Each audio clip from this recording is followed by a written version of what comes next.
Hi guys! Mag-unboxing tayo ng lunch box. This is for lunch. Mura lang ito. Buhay ng OFW. Yan. Meron tayong gulay.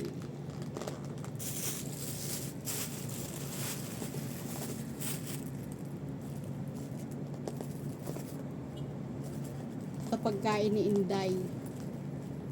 Tinatamad na magluto kaya eto. Yaran!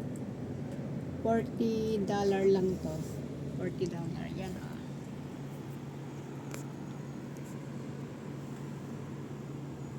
Ito ang aking ulam for lunch. Ampalaya, kalabasa at saka yung karne. Yan ah. Manok.